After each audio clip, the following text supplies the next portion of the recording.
Hey everyone, this is Quinones, and I want to talk to you about the power of the Killstreak. And here, Killstreak referring to the number of days you've studied something or done a certain task. And in learning languages, which is what I'm going to talk about right now, this idea of Killstreak, of getting consecutive days going, a streak of days in which you've studied the language, each one of those days, is a really powerful psychological tool for you, psychological trick, really.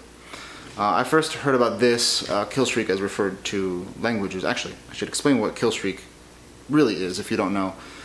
In video games, in multiplayer games, if you kill the enemy, the other players, kill multiple enemies without you dying, then you have a streak going. So you kill 3 players. Before you die, you have a kill streak of 3. Well, you want to keep going and kill more players and not die, which is of course the aim of the game. And frequently you'll have a sort of benefit for doing that, a special weapon or a special superpower or something like this, some additional bonus for being awesome.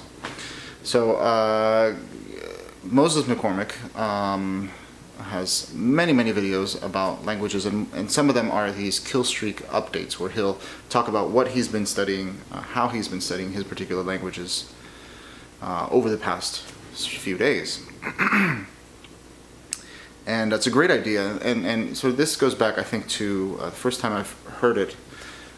Sort of the first attribution, I think, is from Jerry Seinfeld, who would mark a calendar with days on which he actually did writing. He had to write jokes every day, and every day he wrote, he would mark his calendar. And so you could see on the calendar that you have this chain of days, this streak of days going that you really don't want to break.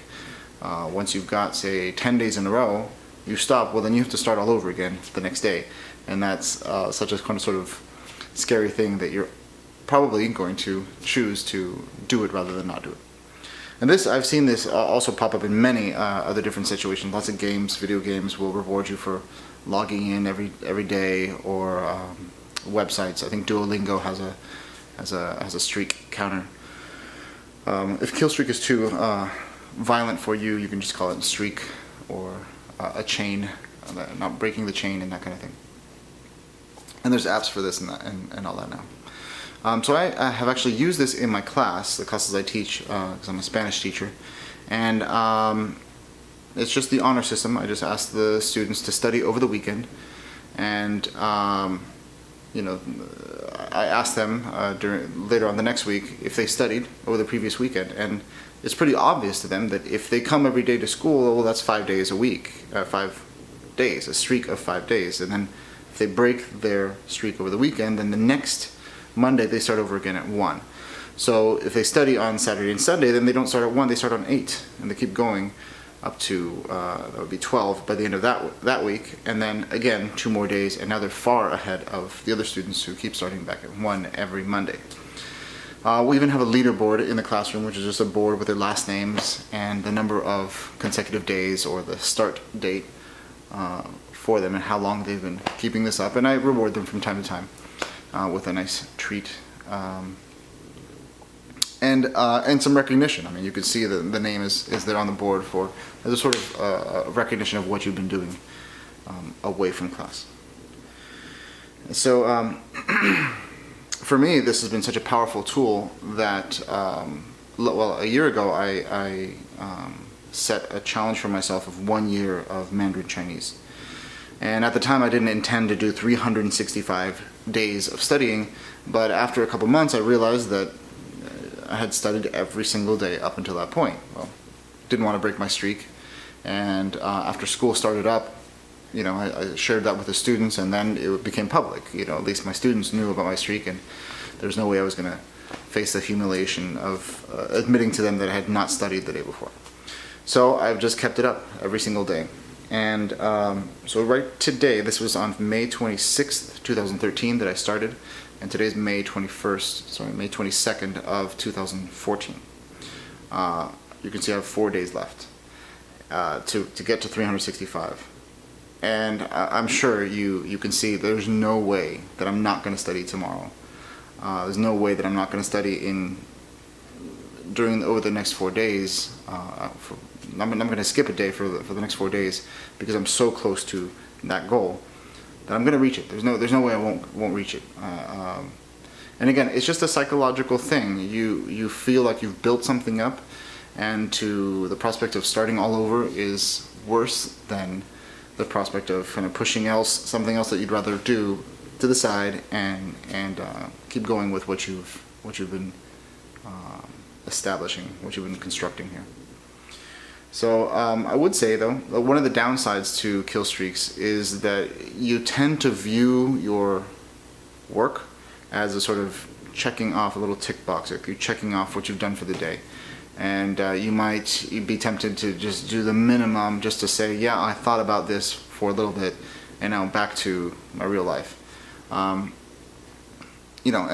Things like, I'm going to count to 10 in Spanish. Yay, I did it. Well, that's not enough. Listening to one song in the target language is probably not enough really to advance you.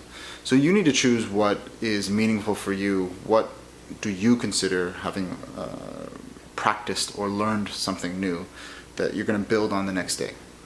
If what you do today is not really going to help you in tomorrow's work, then you're just kind of going through the motions without really progressing. So that to me is the goal. Is every day that I study, I want to really hold on to that so I can build on that the next day. One excellent habit I've gotten into is listening to podcasts from ChinesePod.com on the way to work.